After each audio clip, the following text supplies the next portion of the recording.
Miss अक्षया जरा जपून चालवत जा स्कूटी. काय हे, आर यू ओके? तो तिची स्कूटी बाजूला घेत म्हणाला. ओ सर, तुम्ही? हो, अचानक समोर आलीस तू. तू ठीक आहेस का? अर्जुन म्हणाला तसं तिने त्याच्या कारकडे पाहिलं तेव्हा तिच्या लक्षात आलं की ती त्याची कार आहे. आपण ऐकत आहात अध्यायम.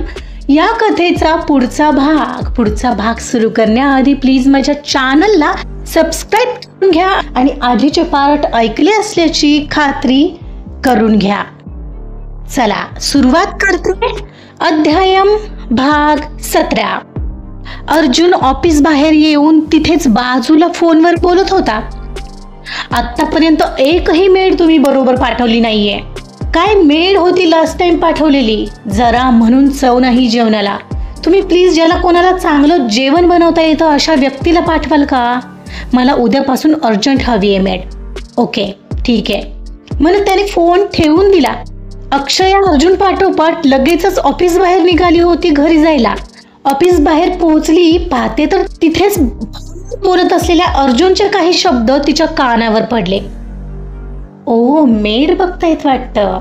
मनाशीच घोळत ती पुढे लिफ्ट समोर येऊन थांबली आणि एवढ्यात त्याचा फोन संपून तोही तिच्या पाठीमागे येऊन थांबला.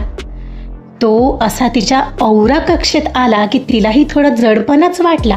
एवढ्यात लिफ्ट आली आणि दोघंही लिफ्टमध्ये शिरले. आतमध्ये शिरल्यावर दोघांचं एकमेकांकडे लक्ष गेलंच तसं त्याने स्वतःहून तिला स्मित केलं. मग तिनेही त्याला पुन्हा रिप्लायमध्ये स्मित केलं आणि दोघांनीही भलतीकडे नजर वळवली आणि त्याने चक्क स्मित केलं पाहून तिच्या हृदयात एकदम धडधडलंच होतं. ओ माय गॉड, यांना स्मित करता येतं, कमाल आहे. ती तिचे स्मित दाबत स्वतःलाच मनात म्हणत होती. लिफ्ट ग्राउंड फ्लोअरला येऊन थांबली तसं दोघंही बाहेर निघाले. ती त्याच्या पुढे निघणार तर एकदम त्याने तिला आवाज दिला. मिस अक्षया. हा सर, काही राहिलंय का माझ्याकडून? ती माघारी वळत म्हणाली तसा तो तिच्या पुढे येऊन उभा राहिला. मिस अक्षया, मी ऑफिसमधलं काम ऑफिसमध्ये ठेवतो. एनिवे, लेट झाला असेल तर सोडू का मी तुम्हाला? नाही सर, मी जाईन घरी, माझी स्कूटी आहे. थँक्यू, ती स्मित करून म्हणाली. ओके वेलकम म्हणत आता मात्र तो तिथे एक क्षणभरही न थांबता त्याच्या कारकडे सुसाट निघून गेला. का विचारलं मी तिला. Shit, oh God, Arjun, are you out of your mind? Stupid. भरभर जाऊन काही अंतरावर असलेल्या कारमध्ये तो जाऊन बसला आणि कारमध्ये बसतोय तोच तिथंही पुन्हा त्याला कॉल आलेलाच.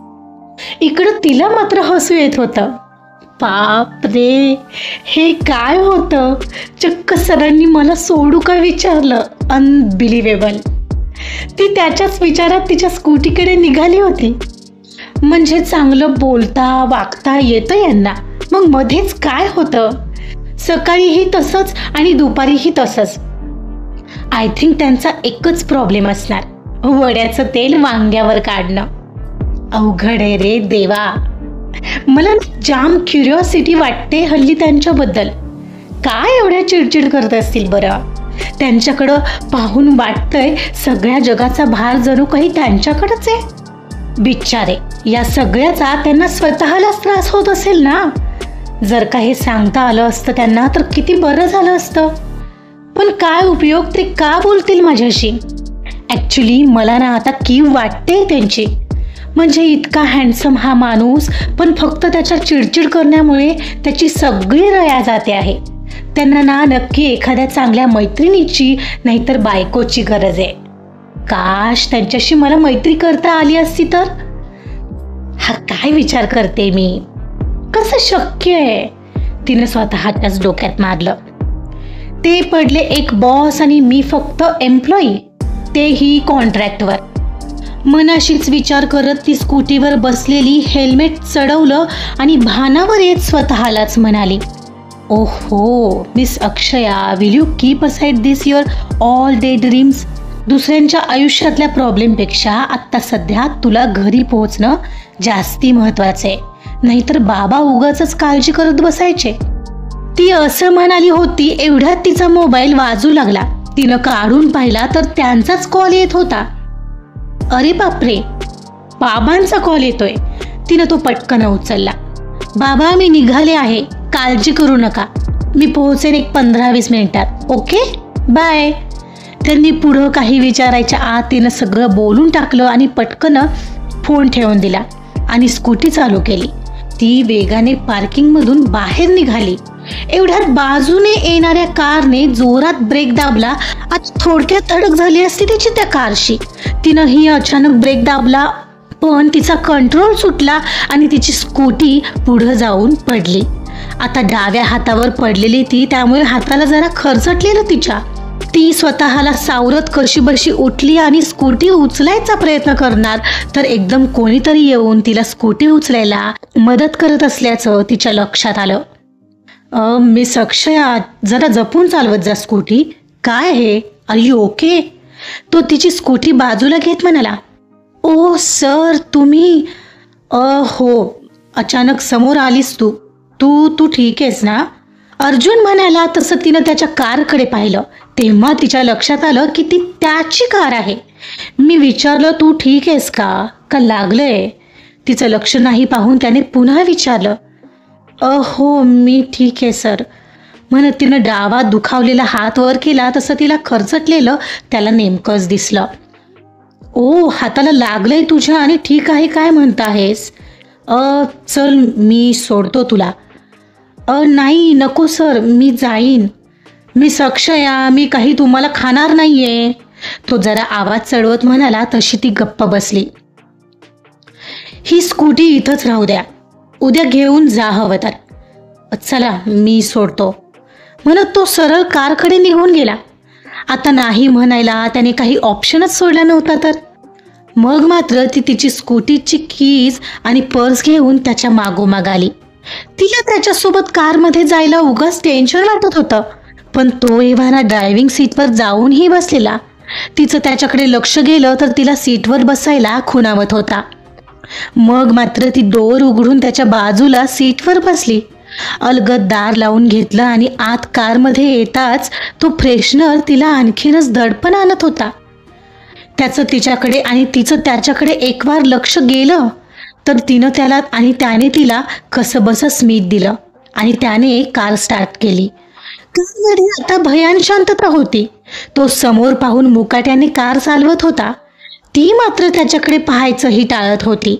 कोणासमोर ही कधीही काही बोलायला भीती न वाटणाऱ्या अक्षयाला असं का फील होत होतं त्याच्यासोबत असताना तिलाच कळत नव्हतं.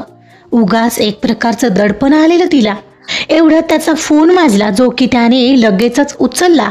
जो कारच्या ब्लूटूथला जोडलेला असल्यामुळे समोरून मुलीच्या आवाजात पहिला प्रश्न आला. हे खडूस, कुठे आहेस? आणि तिचा पहिला प्रश्न आला पाहून त्याने गडबडून अक्षयाकडे पाहत ते ब्लूटूथ पटकन डिस्कनेक्ट करून टाकलं. तोपर्यंत अक्षयाने ऐकलेलंही. तिने पटकन तिची मान काचेतून बाहेर वळवली कारण तिला हसू आलेलं. बापरे, यांना सगळे तसे बोलतात की काय? दुर्वा, काय बोलतेस अगं असं? थोडा विचार करत जा. ओ, आय एम सॉरी, मी विसरलेस खूप मोठा बिझनेसमॅन आहेस. पण मी याआधी असंच बोलायचे नाही का? सोड, मुद्द्याचं बोलते. तुझा वेळ घेत नाही मग तर झालं. अगं वेडी आहेस का? असं का बोलतेस? मी कोणासोबतही असू शकतो म्हणून म्हणालो ना. तो अडखळत आणि तोंड लपवत म्हणाला. Oh, I said sorry. By the way, तू ऑफिसमध्ये आहेस का? नाही, मी घरी निघालोय. तू बोल, काय म्हणत होतीस? ओके, ॲक्च्युली मी तुला आठवण करून द्यायला फोन केलाय. म्हटलं तू विसरला असशील तर उद्या. माझ्या लक्षात आहे दुर्वा, उद्या तुझं लग्न आहे आणि हो, मी येणार आहे. Okay, thanks. एवढा मोठा बिझनेसमन तुझ्या इतक्या कामामधून तू माझं एवढूसं लग्न लक्षात ठेवलं. It's lot to me. Come on, प्रत्येक वेळी असं बोलच पाहिजे का? ओके, बरं चल, खूप कामं आहेत, बोलू उद्या भेटल्यावर. उद्या तुझं लग्न आहे आणि माझ्याशी बोलणार आहेस? रिअली? त्याने नाराज होऊन प्रश्न केला. बरं चल, बाय, म्हणत तिनं डायरेक्ट फोन ठेवला आणि त्याला तिचं असं तुटक बोलणं पुन्हा लागलं. एव्हाना विसरूनच गेलेला तो की तो अक्षयासोबत आहे. एक क्षणाला ती म्हणाली, सर इथं पुढच्या चौकातून राईटला घ्या. तसा तो भानावर आला. एवढ्यात त्याचा पुन्हा फोन वाजला. त्याने उचलला. ओके ठीक आहे, हो. एवढंच काही म्हणून त्याने फोन ठेवून दिला. यावेळी अक्षयने न राहून विचारलं, सर ॲक्च्युली मी मघाशी तुमचं बोलणं ऐकलं. तुम्ही मेड पाहत आहात का? हो. जर तुम्हाला काही प्रॉब्लेम नसेल तर मी सुचवू का? आमच्या इकडे ना एक गरीब बाई आहे, गरजू आहे आणि ती छान जेवणसुद्धा बनवते. If you don't mind. Oh why I should mind miss Akshaya? मला खरंच खूप गरज आहे. Give me her details. हवं तर त्या उद्यापासून येऊ शकतात का? ऑफकोर्स माझं एकट्याचं जेवण बनवायचं असतं, पण नीट बनवतात ना त्या? हो सर, अगदी घरातल्यासारखं जेवण बनवतात त्या. माझा ॲक्सिडेंट झालेला तेव्हा बाबांनी त्यांनाच ठेवलं होतं. असं असेल तर ठीक आहे. मग मी सांगते त्यांना उद्याच. हो चालेल. एक काम कर, माझा नंबर घे आत्ता आणि मला मिस कॉल कर, म्हणजे मी माझा ॲड्रेस पाठवतो तुला घरी गेल्यावर. Okay sure. सांगा ना. तिने विचारताच त्याने त्याचा नंबर तिला दिला आणि तिने त्याला मिस कॉल दिला. आणि काय म्हणालात मिस अक्षय? तुमचा ॲक्सिडेंट झाला होता याआधी. Life is a precious, it's not a joke. या सर, मी नीटच चालवते अहो. काय नीट चालवता? पाहिलं मी मगाशी. ॲक्च्युली मगाशी आय लूज माय कंट्रोल. त्यात उजव्या हाताला अजूनही प्रॉब्लेम आहे ना, त्यामुळे. You have to take care ना then. Sir sir sir sir इथंच सोडा, मी जाईन इथून. Are you sure? या, इथून एक 5 मिनिटांचा रस्ता आहे. आत आलात तर पुन्हा तुम्हाला कार काढायला प्रॉब्लेम होईल, त्यापेक्षा मी जाईन इथून. Thank you sir. Bye. Bye sir. तिने म्हणताच तो निघून गेला.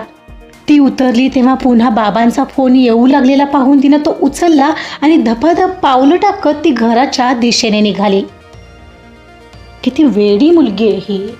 एकदा ॲक्सिडेंट झालाय आणि हाताला अजूनही प्रॉब्लेम आहे तरी ही स्कूटी चालवते. कमाल आहे. पण तिचा नंबर मिळालाय आज, या विचाराने त्याच्या गालात थोडी स्माईल आलेली. तसं तर अगदी हेल्पिंग नेचर आहे तिचं, वेगळी वाटते ती. पण मला एवढं खुश व्हायची काही गरज नाही आहे. मी का विचार करतोय तिचा? यार, असं तिचं आजूबाजूला असणं इतकं हवंसं का वाटतंय मला? हे काय होतंय यार? त्यात ही बावळट दुर्वा मला तिच्यासमोर खडूस म्हणाली. शिट, काय विचार करत असेल ती आता? त्याने ड्रायव्हिंग करता करता स्टेअरिंग व्हीलवर हलकीच मूठ मारली ते आठवून. गालातली स्माईल मात्र उगाचच गडद होत चाललेली त्याची. आजचा भाग इथेच संपलेला आहे. म्हणजे अर्जुनला तिच्याबद्दल अट्रॅक्शन तर वाटत आहे, पण तो मान्य करत नाहीये. पण या सगळ्या गडबडीत समीर बाजी मारू नये म्हणजे झालं. आणि आता तर काय, अर्जुनला अक्षयाचा आणि अक्षयाला अर्जुनचा नंबर सुद्धा मिळालाय.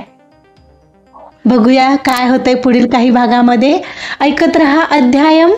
कथा आवडत असेल तर प्लीज लाईक करा, सबस्क्राईब करा आणि शेअर सुद्धा करा. Thank you so much.